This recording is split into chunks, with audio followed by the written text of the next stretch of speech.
This কি সময়? এখানে হি স্পষ্ট বোঝাচ্ছে, হি মানে সে, এই জন্য হু বসাইছো। স্টুডেন্ট বোঝা যাচ্ছে অবজেক্ট, এই জন্য হোয়াট বোঝাইছো। এডুকেশন পরিমাণ বোঝাচ্ছে। এডুকেশন এটা একটা মানে অনির্ধারিত বস্তু, তাই না? এডুকেশন এটা কোনো ব্যক্তি বা ইয়া নয়, এই জন্য এখানে হোয়াট বোঝাইছে বা হুইজ বসেছে। দিস ইজ মাই বুক, এটি আমার বই। এখানে কি হোয়েন বসে? হোয়েন বসে? হোয়েন মানে সময় বোঝাবে। যেমন I read book at night যদি বলতো, অ্যাট নাইটের নিচে যদি টান থাকতো আমি রাতে বই পড়ি, তাহলে ওখানে হয় না। কিন্তু এখানে দিস ইজ মাই বুক আছে, তার মানে এটা আমার বই। হুইচ ইজ মাই বই, কোনটি আমার বই, তাই না? প্রশ্নটা হচ্ছে কোনটি কোনটি আমার বই। Which is your book. আর প্রশ্ন করতে গেলে মাই থাকলে কি হয়? মাই থাকলে ইয়োর হয়, আই থাকলে ইউ হয়, ইউ থাকলে আই হয়, মাই থাকলে ইয়োর হয়, ইয়োর থাকলে মাই হয় বা আওয়ার হয়। বুঝা গেছে? এখানে প্রশ্ন করছে তোমার বই কোনটা, তুমি বলছো দিস ইজ মাই বুক, তাহলে প্রশ্ন কী করতে হবে? হুইচ ইজ ইয়োর বুক। প্রশ্ন করতে হবে হুইচ ইজ ইয়োর বুক, কোনটা তোমার বই। তখন তুমি বলছো দিস ইজ মাই বুক, ঠিক আছে? তাহলে প্রশ্ন যদি উত্তর যদি মাই দিয়ে থাকে তাহলে প্রশ্ন করতে হবে তুমি দে। মানে আমি দে যদি উত্তর হয় তাহলে প্রশ্ন হবে তুমি দে, আর তুমি দে যদি উত্তর হয় প্রশ্ন হবে আমি দে, ঠিক আছে? তাহলে this is my book, which is your বুক, কোনটা তোমার বই। তখন বলতেছে দিস ইজ মাই বুক। বোঝা গেছে না? প্রশ্নের উত্তর বোঝা যাচ্ছে? এটা মানে অদ্ভুত কোনো বিষয় নয়, এই জানা বোঝা জিনিসের মধ্যে আমরা যে আলোচনা কথাবার্তা বলি সেগুলোর মধ্যে এটা আছে। কিন্তু সেটা ইংরেজিতে কীভাবে বলে এটাই তো প্রশ্ন, তাই না? আমরা বাংলায় যে কথাগুলি বলি ওগুলো ইংরেজিতে কীভাবে বলে এটাই তো জানার বিষয়। তো সেটাই বলতেছে দিস ইজ মাই বুক, এটা আমার বই। তাহলে আমি কি প্রশ্ন করলাম যে তুমি বললা যে এটা আমার বই? কী প্রশ্ন করেছিলাম? যে আমি একটা প্রশ্ন করেছিলাম, তো তার উত্তরে তুমি বলতেছো এটা আমার বই। তা আমি কি প্রশ্ন করলে তুমি এই উত্তরটা দিবেন? আমি কি প্রশ্ন করব? না, বাংলায় বলো। তোমাকে আমি কি প্রশ্ন করব যে তুমি আমি বললা যে এটা আমার বই? এটা কি তোমার বই? এটা একটা প্রশ্ন হতে পারে। অথবা তোমার বই কোনটা, কোনটা তোমার বই। এখানে 4-5টা বই আছে, আমি তো বললাম যে কোনটা তোমার, তো বলছো এই যে এটা। এটা একটা প্রশ্নের উত্তর হতে পারে। আরেকটা হতে পারে এই বইটা আমার, দিস বুক ইজ মাইন, এটা একটা হতে পারে। কিন্তু এখানে যেহেতু উত্তরটা দেওয়াই আছে দিস ইজ মাই বুক, তাহলে কি প্রশ্ন করতে হবে? বইটা কার? বইটা কার হলে তো বইটা আমার বলবে, তাই নয়? এটা আমার বই, তার মানে কি হুইচ ইজ ইয়োর বুক, কোনটা তোমার বই। তাহলে মাই থাকলে কী দিয়ে প্রশ্ন করতে হবে? ইয়োর। আওয়ার থাকলেও ইয়োর দিয়ে হয়। ইয়োর মানে তোমার বা তোমাদের দুটাই হয়, ইউ মানে তুমি বা তোমরা দুটাই হয়। তাহলে which is your book. He bought this yesterday, সে গতকাল এটা কিনেছে, সে গতকাল এটা কিনেছে। কার নিচে টান? দিসের নিচে টান। দিস কি পরিমাণ করা যায়? কোনো ব্যক্তি, সময়? কিচ্ছু না। তাহলে কী দিয়ে প্রশ্ন করতে হবে দিসকে সবসময়? দিস দ্যাটকে কী দিয়ে প্রশ্ন করতে হবে? হুইচ দিয়ে। তাহলে হি বট দিস ইয়েস্টারডে, সে এটা গতকাল কিনেছে। হুইচ ডিড হি, এখানে বট, বাই থেকে বট আসছে, বি ইউ ওয়াই, বাই মানে কেনা, আর বাই থেকে বট আসছে, বট মানে কিনলো, ঠিক আছে? বাই মানে কেনা, বট মানে কিনলো, পাস্ট টেন্স। তাহলে পাস্ট টেন্স এবং ইয়েস্টারডে দুটাই আছে কিন্তু। ইয়েস্টারডে মানে গত, ইয়েস্টারডে উল্লেখ থাকলেই হবে পাস্ট টেন্স, ইয়েস্টারডে উল্লেখ থাকলেই হবে পাস্ট। ইয়েস্টারডে মানেই পাস্ট, গত, ইয়েস্টারডে মানে গতকাল। তাহলে ইয়েস্টারডে প্রশ্নের মধ্যে থাকলেই ওটা গতকাল, পাস্ট টেন্স ওটা। বুঝা গেছে? কোনো বাক্যে যদি ইয়েস্টারডে থাকে তাহলে বুঝতে হবে এটা পাস্ট টেন্স। তাহলে হি বট দিস ইয়েস্টারডে, সে গতকাল এটা কিনেছে। তাহলে ইয়েস্টারডে যদি থাকে তাহলে অবশ্যই তার সাহায্যকারী ভার্ব কী হবে? ডিড। ডিড বসবে। কি বসবে? ডিড। আর যদি সে বলতো he buy this today, buy this now, he buy this now, এটা সে এখন কিনলো, তাহলে কী হবে? এখানে ডাজ বসবে, ডু বা ডাজ বসবে। তাহলে যেহেতু ইয়েস্টারডে আছে সেই জন্য বলছে যে ডিড দিয়ে প্রশ্ন করতে হবে। Which did he bought yesterday, সে গতকাল কী কিনেছিল? Which did he bought yesterday, সে গতকাল কী কিনেছিল? হি বট দিস ইয়েস্টারডে, সে গতকাল এটা কিনেছিল। আচ্ছা, তারপরে হি ইজ টিচিং ইংলিশ, এখানে ইংলিশ অবজেক্ট বাচক বাক্য। এটা কি বাক্য? অবজেক্ট বাচক বাক্য। এখানে ইংলিশের নিচে টান দিচ্ছে, ইংলিশকে প্রশ্ন করতে হবে। তাহলে হি ইজ টিচিং ইংলিশ, সে ইংরেজি শেখাচ্ছে। তাহলে এখানে কোন টেন্সের বাক্য এটা? He is teaching English present continuous, মানে এখানে is, am is are was হয়। এম ইজ আর ওয়াজ আরকে কী ভার্ব বলা হয়? সেদিন বোর্ডে লিখে দিয়েছিলাম বি ভার্ব, ওটাই তো মনে আছে। এম ইজ আর ওয়াজ আরকে বি ভার্ব বলা হয়। তাহলে বি ভার্ব যদি থাকে তাহলে অবশ্যই ওই বি ভার্বেরই উত্তর হবে। তাহলে হোয়াট ইজ, মানে হি is teaching English, what is he teaching, what is he teaching, what he is teaching নয়, হোয়াট ইজ হি টিচিং। সেদিন একটা ফর্মুলা শিখাইছিলাম না, বাক্য খেলে প্রথমে কী বসে? WH কোশ্চেন বাচক শব্দ বসবে, তারপর কি বসবে? অক্সিলারি ভার্ব বসবে। অক্সিলারি ভার্বের মধ্যে তিনটা ভাগ দেখালো না?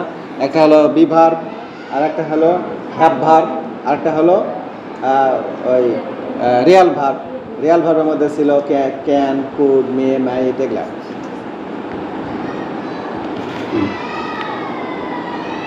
তাহলে এখানে হি ইজ টিচিং ইংলিশ, তাহলে এখানে বি ভার্ব আছে, কাজে এখানে অক্সিলারি ভার্ব প্রথমে WH বসবে, তারপর অক্সিলারি ভার্ব বসবে। তাহলে হোয়াট ইজ, তারপরে বসবে সাবজেক্ট, তারপরে বসবে ভার্ব। তাহলে হোয়াট ইজ হি টিচিং।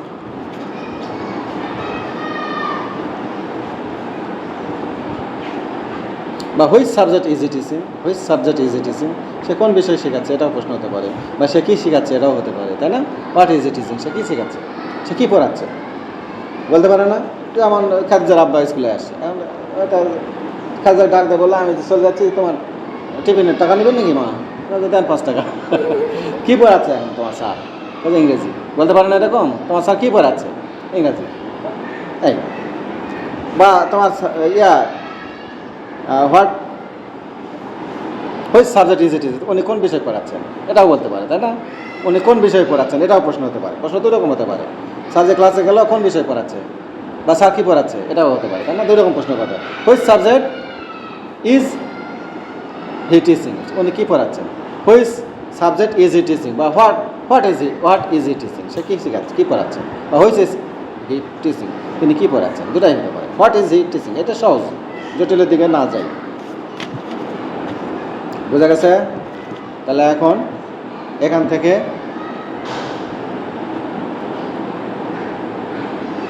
আলোচনা করে বুঝতে পারছো, সবাই তো বুঝতে পারছো না? একটা যে বুঝতে পারছো সবাই বুঝতে পারছো। তাহলে আলোচনা করে তোমরা এটা গ্রুপে বসো, তোমরা দুজন মিলে এটা আলোচনা করে তোমাদের 2 খাতা ঠিক করো, আর সাহেবের খাতাটা দাও, একটা ঠিক করে দেয়, বাকিটা তোমরা ঠিক করো। যাও খাদিজা, তুমি আর মেশকাত মিলে দুজনের খাতা মিলে পারফেক্ট করে ঠিক করে নাও। আমি যেবার ঠিক করে দিলাম আলোচনা করে ঠিক করলাম, এবার একটু পড়ে নাও কীভাবে কী করলাম।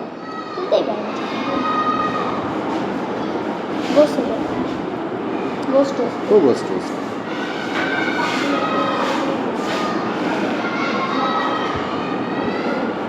education maximum perfect.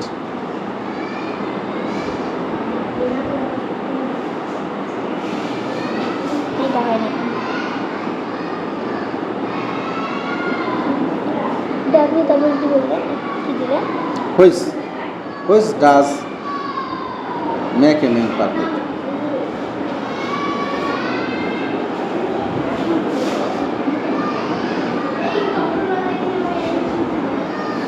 Perfect.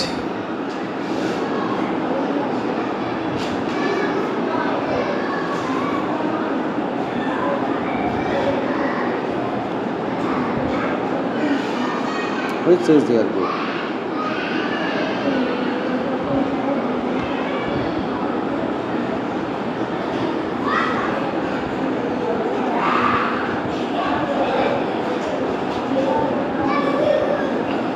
English. He is teaching English.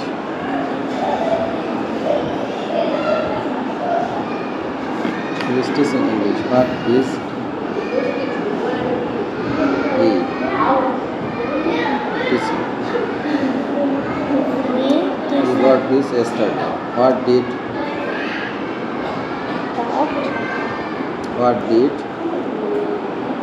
he got? What did he got yesterday?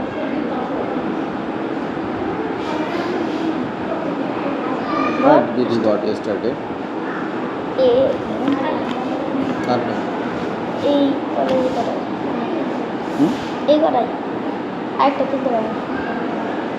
7 নম্বরটা কি ছিল Khadija? He is a student. আর কি ছিল? He is a student.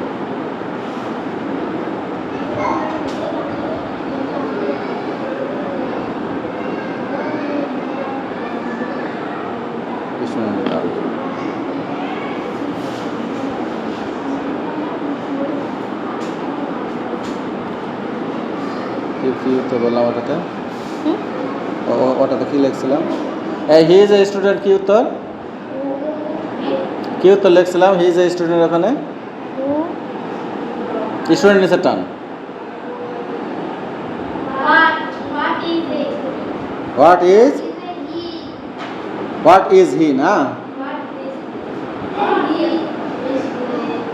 বা হু ইজ এ স্টুডেন্ট, তাই না? স্টুডেন্ট নিচে টান। কি উত্তর কি লিখছিলাম? হোয়াট, তারপরে হোয়াট ইজ হি না কি আছে?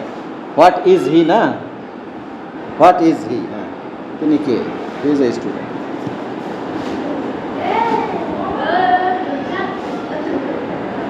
এই মেশ ইয়ার খাতা ঠিক করে দিচ্ছে, এখান থেকে নাও।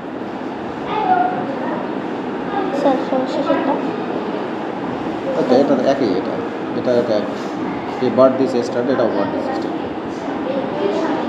কিন্তু সম্ভবত টানটা মনে হয় দুই জায়গায় ছিল, তাই না? এই বার্ড দিস স্টার্টে ওটা টান কোন কোন জায়গায় ছিল?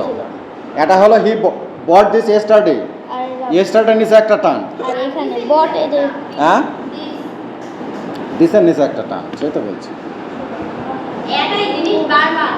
আচ্ছা, স্টার্টের নিচে টান। তাহলে একটা ভুল, এটা দুই জায়গায় টান আছে, থামো। হি বট দিস স্টার্টে, এটা হবে স্টার্টের নিচে টান হলো when did he buy, when did he buy it, when did he buy this, when did he buy this, এটা তিনি কখন কিনলেন, ঠিক আছে? What did he buy this, এটা তিনি কখন কিনেছেন। আর হি বটেন, হি দিসের নিচে যদি টান থাকে তাহলে হি বট দিস এস্টারডে, তাহলে হবে which did he buy yesterday. এটা প্রশ্ন হয়ে যাবে তখন, which did he buy yesterday.